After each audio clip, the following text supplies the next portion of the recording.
the mother once said very poignantly, the world is poised for a big change. Will you help? So, what is the big change mother is talking about, and what is the help that she wants from each of us? Nash, will you open the door, please? So we can get a breeze, cross breeze. Otherwise, it gets stuffy.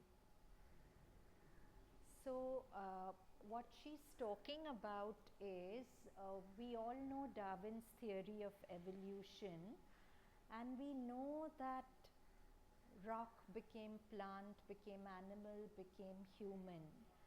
And a monkey didn't have to really do anything to become a man. It was just the push of nature and Prakriti that made him a man.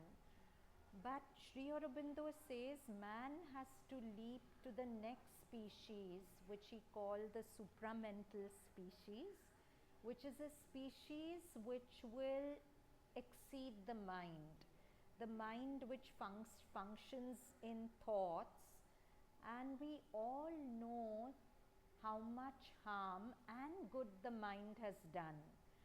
But the mind which is always making assumptions to figure out the truth, judging, overthinking, and finally failing to really grasp the truth, because the mother says the mind is not only an instrument of truth. The mind can be useful to organize structure, but the mind is not capable of figuring out the truth. When you keep the mind quiet, there's a chance of receiving the truth of intuition from above, but the mind is incapable of truth. So when we evolve to the next species, we'll function from a truth consciousness without the intermediary of thought. For example, if I want to know what to do, I don't have to think A opposite A, B, C, D, get convoluted. I will have a consciousness where I'll just know the right thing to do. If I want to know about something, I'll just know. So we can't even imagine this change, because Sri Aurobindo says it's like a monkey trying to figure out how man thinks. For us to know how the supramental species will think is like that. So we can't figure it out. But Mother and Sri Aurobindo tell us that this change is bound to come. But whether it comes sooner or later is how much man collaborates with the divine in this work. And Sri Aurobindo's integral yoga is nothing but man's conscious collaboration with the divine to grow. And so Mother had said two very important things are required for this change. One is man's conscious collaboration, and one is the descent of the supramental force. And to bring the supramental force down to earth, an avatar had to come. An avatar always comes at nodal points of evolution. When evolution is about to take a huge leap, an avatar comes to facilitate it. So Mother and Sri Aurobindo are regarded as a two-bodied single avatar that has come down. Now Sri Aurobindo represents the Shiva aspect of the avatar, and Mother the Shakti. The Mother has said that if you want to know my relationship with the Lord, with Sri Aurobindo, it is that without him I exist not. Shakti cannot exist without Shiva. Without me, he is unmanifest. If there's no Shakti, nobody will know Shiva exists. So the Mother is the supramental Shakti. She is regarded as Sri Aurobindo's Shakti, the bridge between man and the Supreme. So she is the one who makes this higher consciousness accessible to us. But she says, I intervene, I don't interfere. So unless we open to the higher consciousness, it's there. But she needs us to make the effort of opening to it for it to descend. So in Savitri it says, she is the light that leans from unrealized vase. The vase, and there's a light which is leaning down. I can't reach it, it's too high for me. So the light is leaning down to reach me. The light that leans from unrealized vase, the joy that beckons from the impossible, the might of all that never yet came down. She is the might of the truth consciousness that is waiting to come down when we create an openness and receptivity to it. So, now let's come to our PDF. So, this is a beautiful poem by K.D. Setna, who was very close to Mother and Sri Aurobindo when they were in their body. At the bottom of the poem, there's a line of the Mother. It is ages of ardent aspiration that have brought us here to do the divine's work. Us meaning she and the Lord. She's saying it's ages of ardent aspiration of humanity that have brought us here to do the work, because earth called. Over centuries and ages we have come here in answer to that cry. So the poem says, he's addressing the Mother, because you never claim of us a tear, O silent love. Mother's is not a love which is worn on the sleeve. The Mother loves us very silently in the silent depths of our heart. So because you never claim of us a tear, O silent love, how often we forget the eyes of countless centuries were wet to bring your smile so near. It's ages of ardent aspiration that have brought us here to do the divine's work.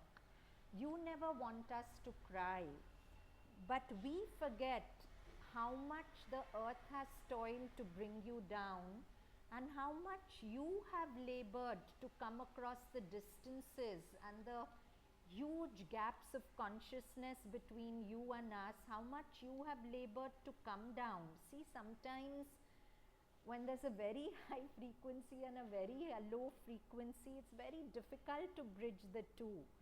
So the Mother very poignantly says, I was building a body to come down in for 900 years, 900 years on the occult plane.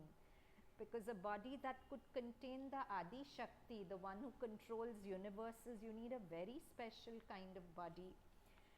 So because you never claim of us a tear, O silent love, how often we forget the eyes of countless centuries were wet to bring your smile so near. Forgive if I remember not the blaze, imperishable, perfect, infinite, of far omnipotence.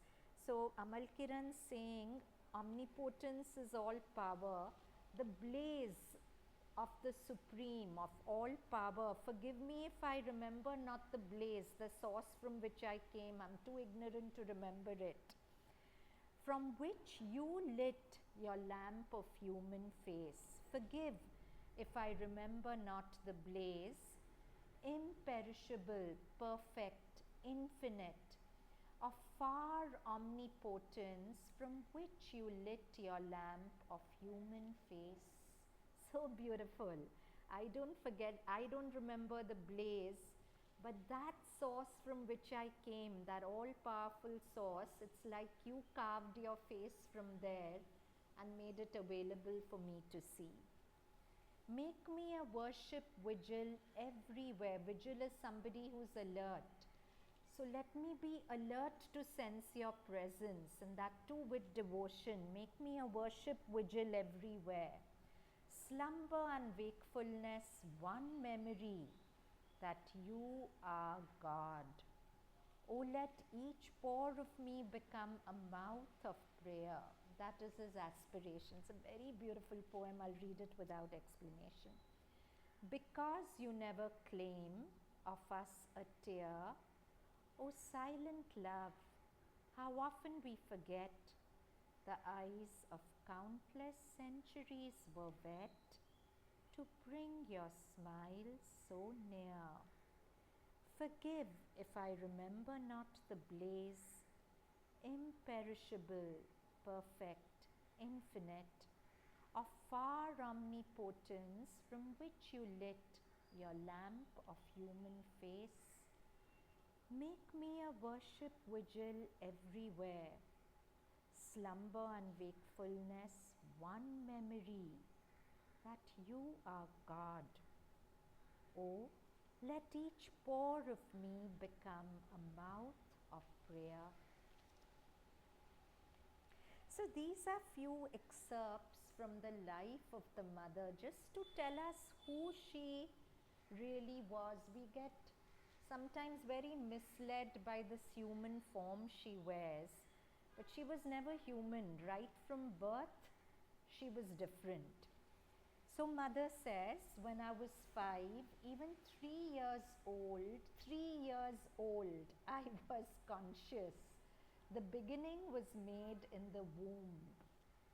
Around the age of 5, mother feels a light and force above her head penetrate around the age of 5. Can you imagine a child in kindergarten? And she's feeling this light and force above her head penetrate her being and gradually shape her life. Begins to seek for a way to unify contradictory wills at 5 and divergent parts of the being around the psychic, which was already well developed. The psychic being, she said it was already well developed. Around the age of 7, she teaches a lesson to a bully of 13. This is a very sweet story. When mother was 7 years old, there was a bully in her class, 13-year-old, big, hulky chap, who used to keep teasing and harassing the little children. And mother was half his size. Remember, she was 7 years old. He was a big boy of 13. And she suddenly felt a force enter her, and she took the boy and threw him down. After that, he never bullied anyone again. And she says that, I didn't realize it then, but it was my Mahakali aspect descending on me. When I see wrong being done, even at that age, my powers were working through me. Visit to Tlemcen, Algeria to study occultism with the Theons. So mother went to Algeria to study occultism with these very special occultists, Max and Alma Theon. They were a couple. The very first day tells Theon, my psychic being governs me. I am afraid of nothing. So once, if I remember the story correctly, she and Theon were on a mountain. And Theon was this very powerful being, but a little asuric in his temperament. He was a great occultist, and mother went to anyone who had something to teach her, and she was protected. So once he said, I'm alone here with you, I can do anything. And she replied, you can't touch me because I have the divine right here in my heart. And she said it with such power that it was true. On the very first day, my psychic being governs me, I'm afraid of nothing. Madame Theon, now Alma Theon was a very great occultist, even greater than her husband, and actually mother learnt a lot of occultism from her. Madame Theon sees the occult crown of 12 pearls over her head. So Alma Theon had great vision, and she could do many things. Like when she was tired, she could just put a fruit on her chest, absorb the life force from the fruit, so the fruit would flatten and she would get energy. She was a great occultist and she had great vision. So when she saw mother, she saw 12 pearls, and apparently overhead 12 pearls is what the divine mother stands for. 12 is her number. So Alma Theon immediately sees that over her head, signifying that she belongs to a region more luminous than the overmind, more than the overmind also, and helps her become totally conscious of the light which had always been with her. absolutely pure, so dazzlingly white that eyes cannot look at it. Mother says that there's this light which she was born with, and she's saying for those who have vision, it's so absolutely pure, so dazzlingly white that eyes cannot look at it. Her diamond white light. And reminds me, a friend of mine shared this story with me years ago. Now her nephew is grown up, but when he was very little, they had all gone to Pondicherry, and this boy was quite a menace, like very naughty. But he was sitting and he was looking at, you know, near the meditation room, you can see the windows of the mother's room. So he was looking there and he suddenly saw a lady wearing a bandana looking intently at everyone sitting down. And then her gaze met his gaze and she raised her hand in blessing and disappeared in a flash of blinding light. And then this little boy, something shifted in him. He suddenly remembered he'd been here in a past life, and he went running to the steps which lead to Mother and Sri Aurobindo's room. He remembered their rooms were there. He probably had met them there. And he's fighting, you know how people are there, they won't let you take one step on it. But he's saying, I have to go up, Mother's there. And then his parents weren't understanding what's happening. And then he's saying, I've worn black pants, I've got spectacles, I'm going around the Samadhi with the mother. So he got a flash of a past life when he'd been with her. And why I'm sharing this story is he saw the form of the mother and then she disappeared in blinding light. And that's what she was always with, this diamond white light which she was born with. Then Mother says, all the circumstances of my life seem always to tell me on thy behalf, on God's behalf. It is not through supreme concentration that thou wilt realize oneness. It is by spreading out in all. That's what she'd come to do, to spread out in all. Then she says, all the hearts of men beat within my heart, because she's the Divine Mother. So all the hearts of men beat within my heart. All their thoughts vibrate in my thought. The slightest aspiration of a docile animal.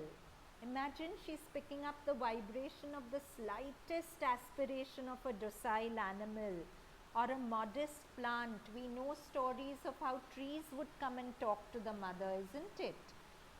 We know that when an axe was stuck in the banyan tree at Matri Mandir, she was in Pondicherry, but the spirit came and spoke to her, and she sent somebody and said, the banyan tree is hurting, and they removed the axe. So the slightest aspiration of a docile animal or a modest plant unites with my formidable aspiration. Mother had come down with a formidable aspiration to lift humanity.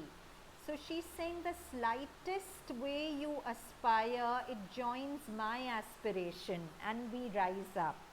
And all this rises towards thee, to make thee penetrate the darkness of suffering, to transform it into divine joy, into sovereign peace. So this is a beautiful, one of my favorite passages from Savitri. It's page 696. It's from the canto called Supreme Consummation. So it's, Devika, you don't know what Savitri is, right? So Savitri is a little, you know the story of Savitri and Satyavan from Mahabharata. So Sri Aurobindo has taken that story and made it symbolic. Like Savitri represents the Divine Mother and Satyavan represents each of us fallen into death and ignorance, and the Divine Mother struggled to rescue us from there. So even in his epic poem Savitri, the Divine Mother has followed Yama and finally shown him a form of the Divine Mother. And then this doesn't happen in Mahabharata, but in his Savitri, the moment death sees the real form of the Divine Mother, he drops his mask and he shows that he too is the Supreme. And then the Supreme has a dialogue with the Divine Mother. Earlier in Savitri, Death wearing that dreadful mask is saying, go away, you're a two-legged worm, you'll never manage to rescue Satyavan. Now he's dropped that dreadful visage and he's talking to her in the voice of God, telling her that leave humanity, you come back into my bliss and my peace, that's where you belong. I'll take you into my arms, you let humanity be what it is. So this passage says, but someone yearned within a bosom unknown, and silently the woman's heart replied, thy peace, O Lord, a boon within to keep, amid the roar and ruin of wild time. Look at what she's asking from God. Give us all your peace, a boon within to keep, amid the roar and ruin. Time can be wild, it can be ruining. But whatever the time is, give me this boon that humanity has your peace in its heart to take it through everything. Thy peace, O Lord, a boon within to keep, amid the roar and ruin of wild time. For the magnificent soul of man on earth, thy calm, O Lord, that bears thy hands of joy, limitless like ocean around a lonely isle. A second time the eternal cry arose, that's the voice of God. Wide open are the ineffable gates in front. Ineffable is wordless, so God is telling Savitri, wide open are the ineffable gates in front. My spirit leans down to break the knot of earth, amorous of oneness without thought or sign. My spirit is leaning down to break you from the knot of earth and claim you into me. Amorous of oneness without thought or sign, to cast down wall and fence, to strip heaven bare. See with the large eye of infinity, unweave the stars and into silence pass. And in an immense and world-destroying pause, she heard 1,000,000 creatures cry to her. So there is Savitri, representative of the Divine Mother. One hand her source is telling her, come, come, come back to me. And one hand on earth, she's hearing 1,000,000 creatures cry to her.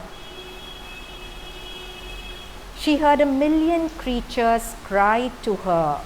Through the tremendous stillness of her thoughts, immeasurably the woman's nature spoke.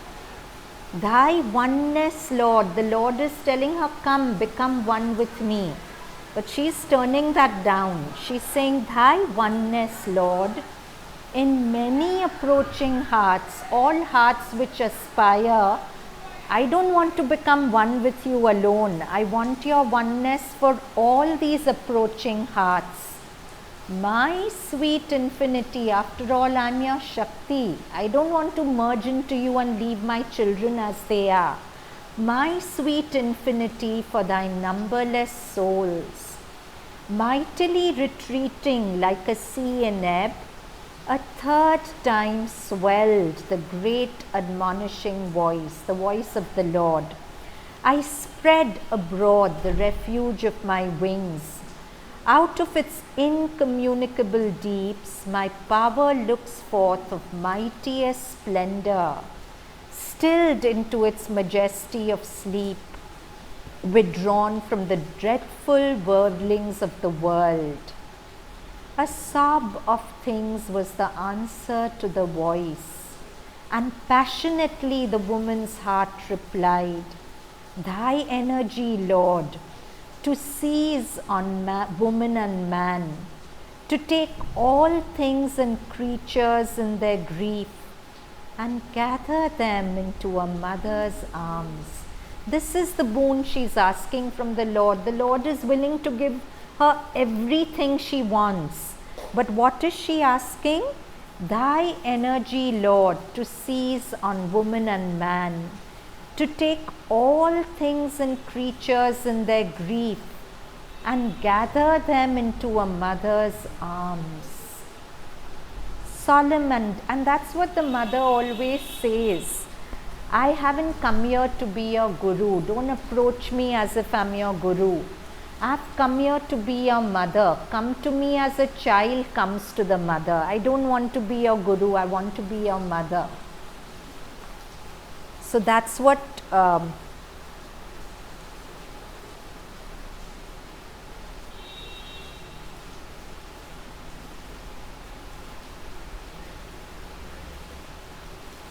then all the woman yearningly replied, Thy embrace which rends the living knot of pain.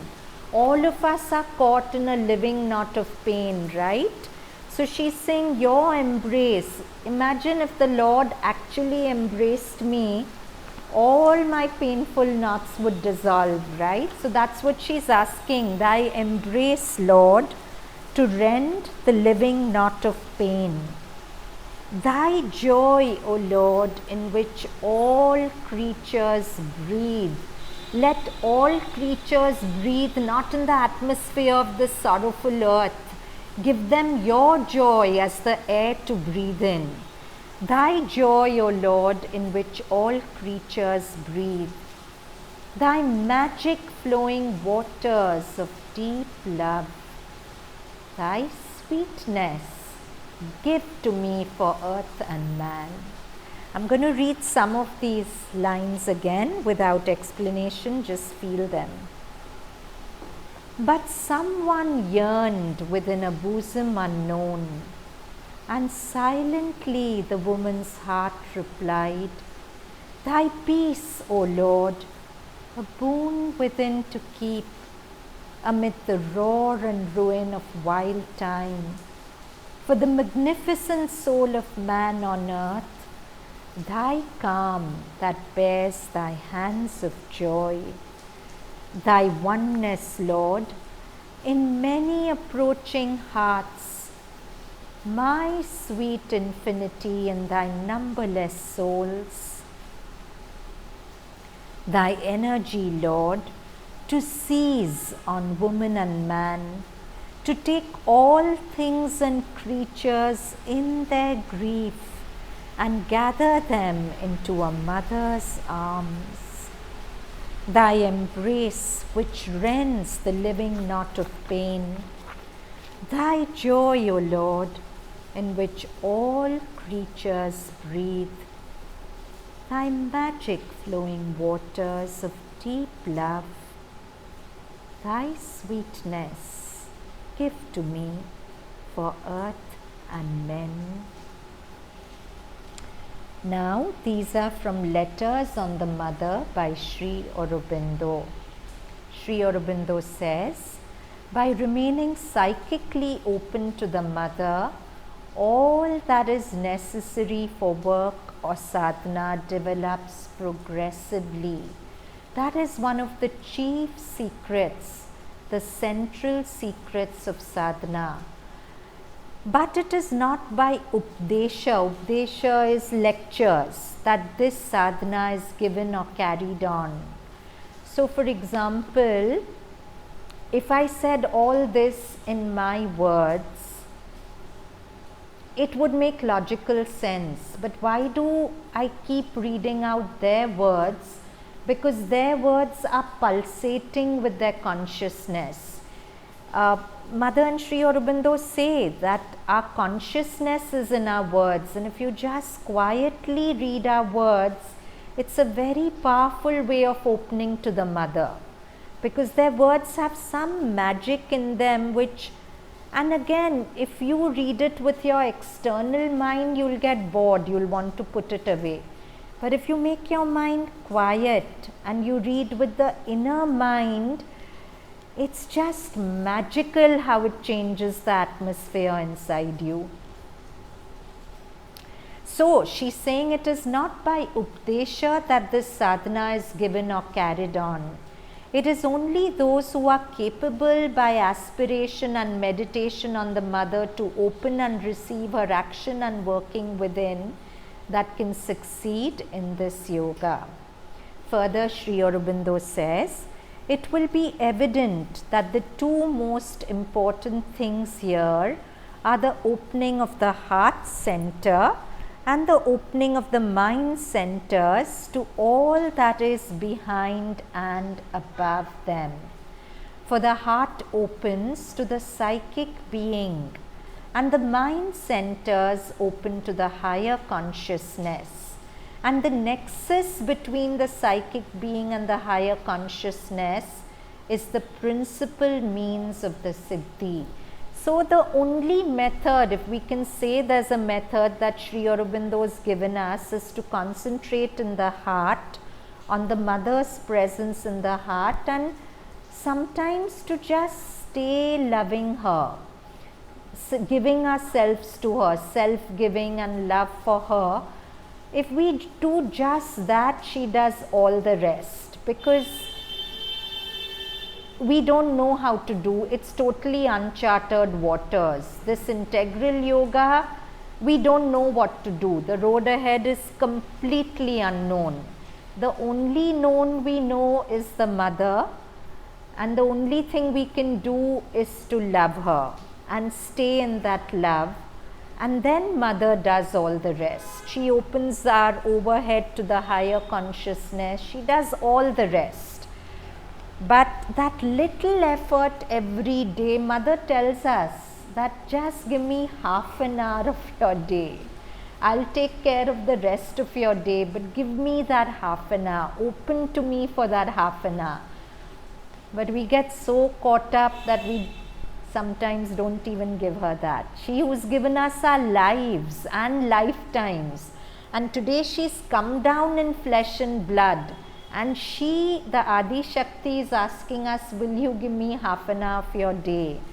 And it's our misfortune if we can't even do that. Our misfortune. So anyway, the first opening is affected by a concentration in the heart, a call to the divine to manifest within us, and through the psychic to take up and lead the whole nature. Aspiration, prayer, bhakti, love, surrender are the main supports of this part of the sadhana, accompanied by a rejection of all that stands in the way of what we aspire for. The second opening is affected by concentration of consciousness in the head, afterwards above it, and an aspiration and a call and a sustained will for the descent of the divine peace, power, light, knowledge, ananda into the being, the peace first or the peace and force together. What are the indications of a real opening to the mother? Somebody asked Sri Aurobindo, how do I know I've opened to her? He answers, that shows itself at once. When you feel the divine peace, equality, wideness, light, ananda, knowledge, strength, when you're aware of the mother's nearness or presence, or the working of her force, etc., etc. If any of these things are felt, it is the opening. The more the opening, the more are felt, the more the complete the opening. So I want to share a story with you. There was a 10th standard girl who used to study yoga with me in school, and I'd taken them to Pondi, and she had felt mother's presence both here and very strongly overhead. But when we come back, we get caught up, we forget all about it, and then in her prelims, she used to get very, very frightened, and when I was correcting her yoga paper, prelim paper, they do a board paper in yoga, I saw she would write something, cancel it, write something, cancel it, and she was a brilliant girl, but she just got about 75. And that was the case with all subjects. So then she came to me and I told her, do you remember in Pondi you had felt such a lovely presence over her head, over your head? And she said, yes. So I said, it's so easy. Why, before studying, why don't you just open to the overhead piece? Before writing every paper, why don't you just open to the overhead piece? And you know, it's a match. She got it instantly. She just had to concentrate here and it came down. And then everything was a breeze. She did brilliantly in her ICSE, all her papers, just by calling down the mother's piece. But we are so silly that we have this leverage that makes everything work so easy, but we try to do things our way. We try to do it by ourselves when mother's offering to be our partner in all our efforts. But we don't want that partnership, or we forget that that partnership is available to us. But we do anything in partnership with her, the results are 100-fold better, 1,000-fold better. So now further Sri Aurobindo says, there is no method, I said this, the more the faith, the more rapid the result is likely to be. For the rest, one must not depend on one's own effort only, but succeed in establishing a contact with the divine and receptivity to the mother's power and presence. Somebody asked Sri Aurobindo, is it always necessary for us to understand what the mother's force is doing in us for the progress of our yoga? Sri Aurobindo replies, plenty of people progress rapidly without understanding what the force is doing. They simply observe and describe and say, I leave all to the mother. Eventually the knowledge and understanding come. So for example, we are unhappy, we concentrate on the mother, spend some time with her, and suddenly we are not unhappy. Do we understand how mother did it? No, we can't. In his book, The Mother, Sri Aurobindo says, even the swiftest mind can't follow mother's working because her workings are so swift. So it's not for us to understand. We should just gladly receive her help.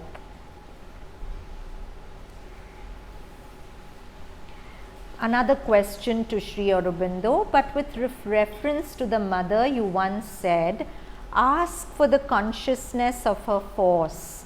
Does it mean that I should aspire to know about her force? Yes, Sri Aurobindo says, not know with the mind only, but to feel it and see it with the inner experience. So most of us unconsciously receive her force.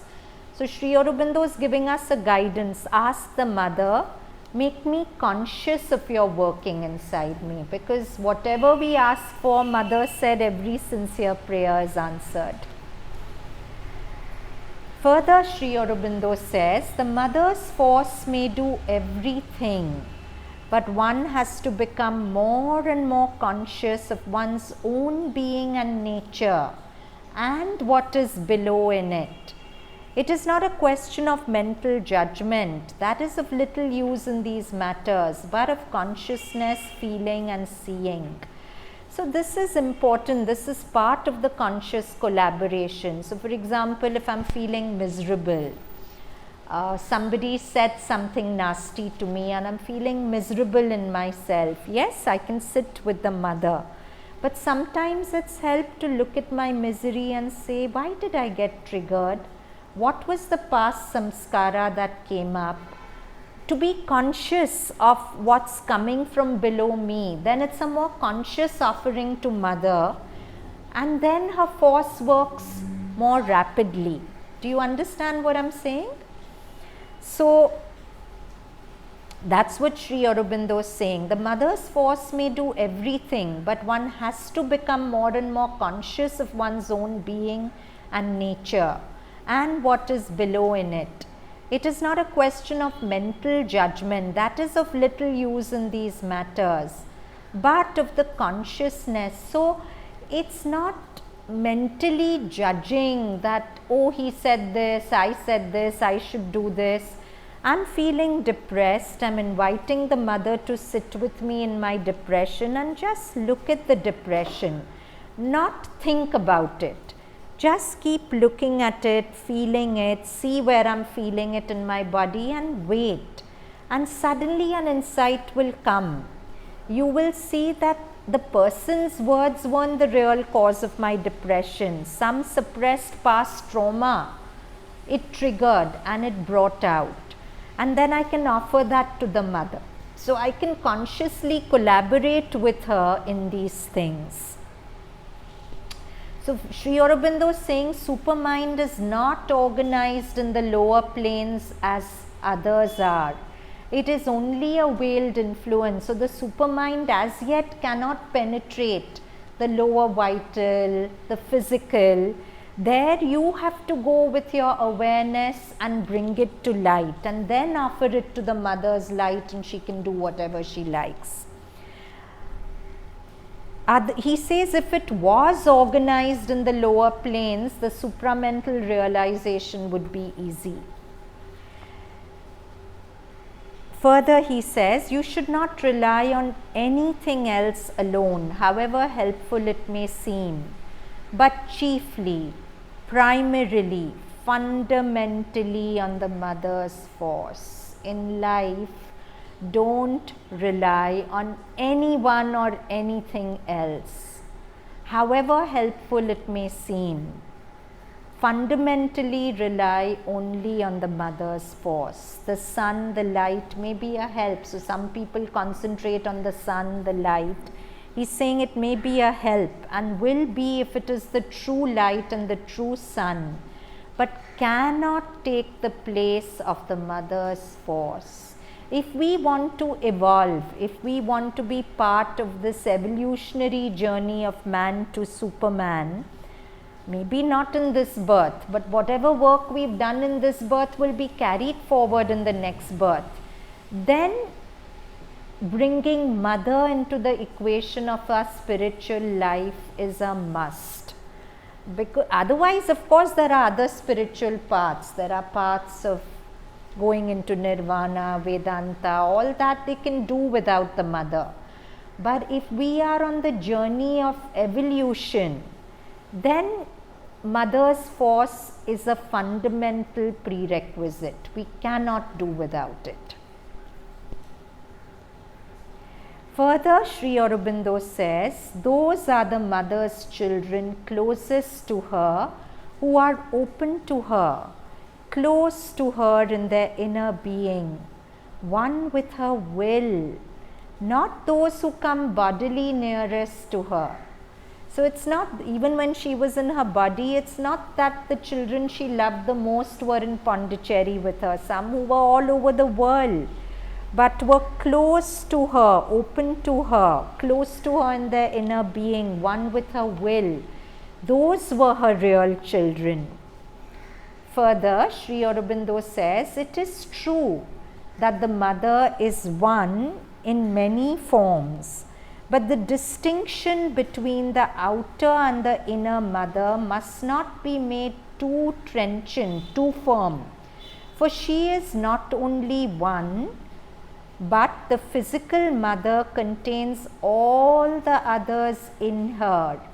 And in her is established the communication between the inner and outer consciousness. So, you know, when I first came to Mother and Sri Aurobindo, it took me a long time to understand what Sri Aurobindo is saying, because I had been on a spiritual search for 10 years or so before I found Mother, and I had practiced breath awareness and Vedanta and various things which felt good in parts, brought silence, etc. And Sri Aurobindo saying, don't do anything, just focus on the mother. And I kept thinking, arey, but just focusing on her, how will it quieten my mind? How will it bring me to the truth? It was my monkey mind asking these questions. Till, of course, I chanced on Sri Aurobindo's words to the effect that this body is a concentration of very powerful supreme forces. And when you concentrate on her, you're opening to the forces that this body represents. So just concentrating on her in whatever way comes to you, it can silence your mind in seconds, which hours of watching the breath won't do. So that is what we have to understand. Sometimes, unfortunately, the less you've practiced in the path, sometimes it's easier to open to the mother. The more you practice, the more those practices stand in the way. So that's what Sri Aurobindo is saying. For she is not only one, but the physical mother contains all the others in herself. And in her is established the communication between the inner and outer existence. But to know the outer mother truly, one must know what is within her and not look at the outer appearances only. So, having said all that I've said, the mother also says that if you limit me to my physical form, you're limiting my force to a very small percent of it. So Sri Aurobindo is telling that this form is a concentration of very powerful forces. But we mustn't humanize her too much. We should remember that although she's in a human form, she is the Adi Shakti. She is the force that holds universes together. That is only possible if one meets her with the inner being and grows into her consciousness. Those who seek an outer relation only cannot do that. To really find the mother, we have to find her inside us. This was relevant when she was in the body, when people felt that only when they could meet her, they were meeting the mother. Sri Aurobindo was saying, the real meeting is inside you. So the beautiful poem comes to mind. In the lonely spaces of the heart, under the azure sky of the silent mind, you and I will meet, beloved. In silence, I will drink your beauty. In silence, you will melt me down. Locked in an embrace of love, mutely we will lie. For once no other, just you and I. No intruding thought, just you and I locked in an embrace of love. So that's the meeting that he's talking about. An inner relation means that one feels the mother's presence, is turned to her at all times, is aware of her force, moving, guiding, helping, is full of love for her, and always feels a great nearness whether one is physically near her or not. This relation takes up the mind, vital and inner physical, till one feels one's mind close to the mother's mind, one's vital in harmony with hers, one's very physical consciousness full of her. Somebody asked Sri Aurobindo, when I couldn't concentrate properly, when I could not properly concentrate, I called down purity from above. So mother's consciousness is above, it has everything. Truth, light, purity. A chaotic, scattered mind is one which is absorbing impure environmental consciousness, isn't it? So this person is saying, when I could not concentrate properly, I called down purity from above. At once the whole being was filled with peace and purity. And without difficulty, I felt the mother's presence in the heart. So simple, no? Imagine your mind is all chaotic And we can just concentrate on Mother and call down purity from above, and that purity removes all that is not part of her light. An intense aspiration rose from the heart, from below, in fact, from all parts of the being. The heart was filled with adoration for the Mother. There was devotion, a genuine surrender, great relief in union with the Mother. There was an intense aspiration for purity. What is purity? I want to be open to no influence other than yours. That is purity. Was it a psychic opening? Sri Aurobindo replies, yes, certainly it was a psychic opening. And at the point emphasized, which is very important, the opening to higher purity. That is one of the most important things for the psychic opening and the inner relation with the Mother. Let's all do this. I'm not guiding you through anything, you know what to do. You sit quietly. You focus in the heart with Mother's image, and you focus on the overhead space.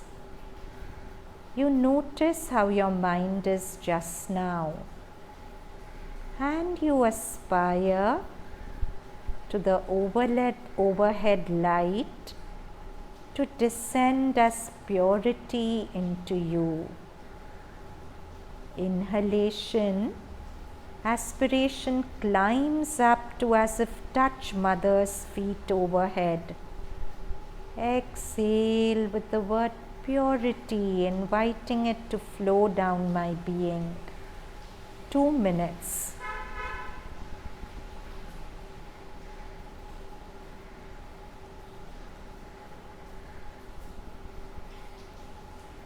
I want to belong only to you. I want only those thoughts in my mind which come through you. I want only those emotions in my vital which come to me through you. Purity.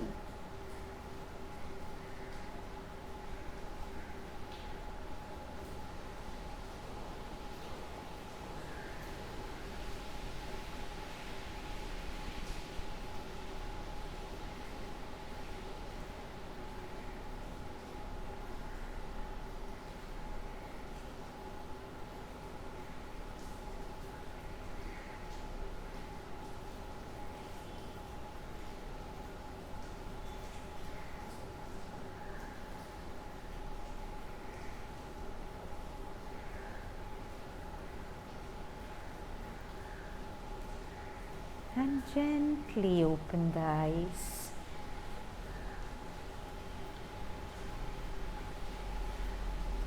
See if the quality of your thinking is different once you've called purity down. So further, Sri Aurobindo says, yes, it is a very encouraging progress. If you keep the wideness and calm as you're keeping it, and also the love for the Mother in the heart, then all is safe.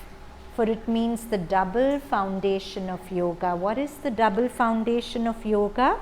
To keep wideness and calm and love for the Mother, both together. The descent of the higher consciousness with its peace and freedom and serenity from above, and the opening of the psychic, which keeps all the effort or all the spontaneous movements turned towards the true goal. This is very beautiful, very heartening words of Sri Aurobindo. Certainly, it is not necessary for you to become good in order that the Mother may give you her love. Her love is always there, and the imperfections of human nature do not count against that love. It is so heartening to know that the Mother loves me unconditionally. I can be my basest, pettiest, smallest, and Mother's love won't withdraw. I mean, if you really get that, it's a liberation. At least there's one being in this universe who can see me at my worst, who doesn't need me to pretend and love me anyway. Every other human love is little conditional, no? So we feel we have to put up appearances, we have to be at our best behavior. If I do this, I'll lose that love. So there's an element of fear. But with Mother, there's a fearlessness. Whatever I do, she'll never stop loving me. Her love is always there, and the imperfections of human nature do not count against that love. The only thing is that you must become aware of it always there. For that, it is necessary for the psychic to come in front. For the psychic knows, while the mind, vital and physical, look only at surface appearances and misinterpret them. So now this is very important. Somebody must have written a letter to Sri Aurobindo about a person called X. In letters, they don't name the person, they just call it X. So Sri Aurobindo is saying, X is probably making two mistakes. First, expecting outward expression of love from the Mother. This was when Mother was in her body. But for us, we pray to the Mother, she doesn't grant me something in outer life, and I feel she doesn't love me because I want proof in outer life of the Mother's love. But Sri Aurobindo is saying these are two mistakes sadhaks always make. First, expecting outward expression of love from the Mother.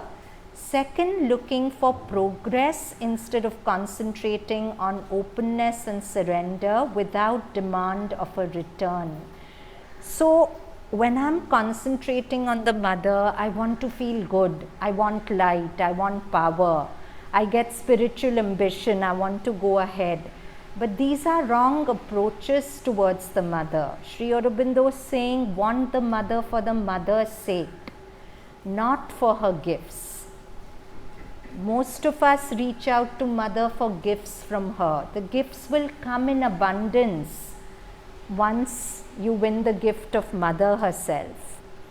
So, what are the two mistakes? We are looking for the Mother's love in outward expression, and two, we are looking to the Mother to give us progress out of spiritual ambition instead of wanting the Mother for the Mother's sake.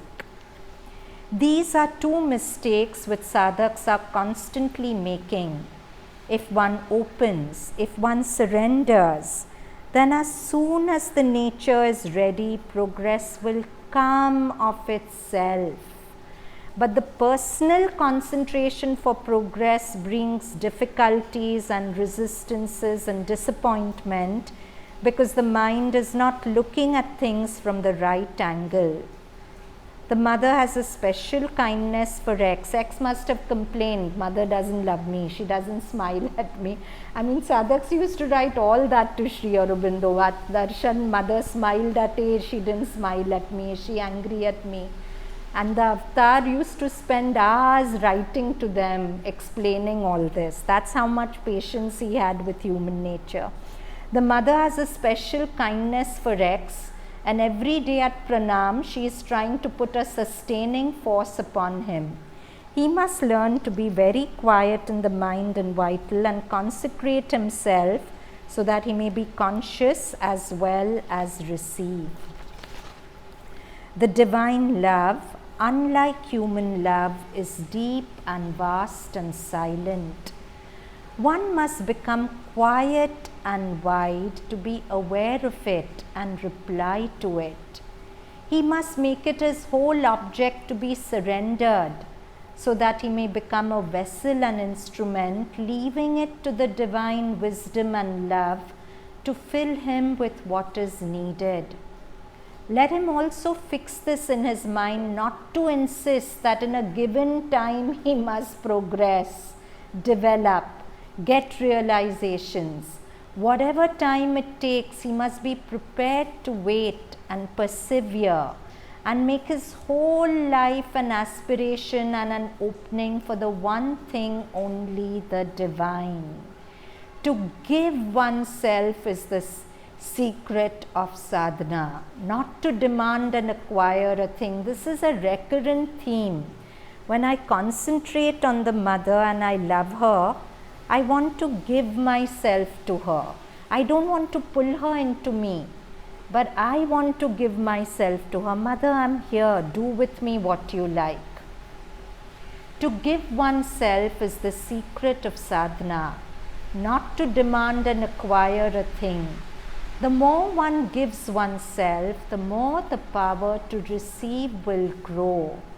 But for that, all impatience and revolt must go. All suggestions of not getting, not being helped, not being loved, going away, of abandoning life or spiritual endeavor must be rejected.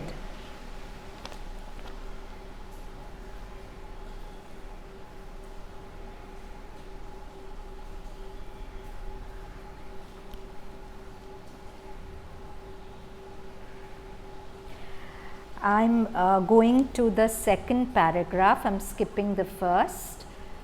The true love for the divine is self-giving, free of demand, full of submission and surrender.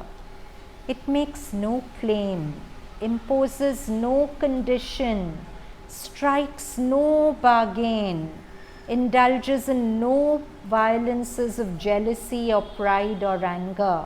Oh, mother gave this experience to so and so, she didn't give it to me. Mother's taking so and so progress so much, she's not making me progress. All that has no place in this. For these things are not in its composition, in the composition of true love for the divine. In return, the Divine Mother also gives herself.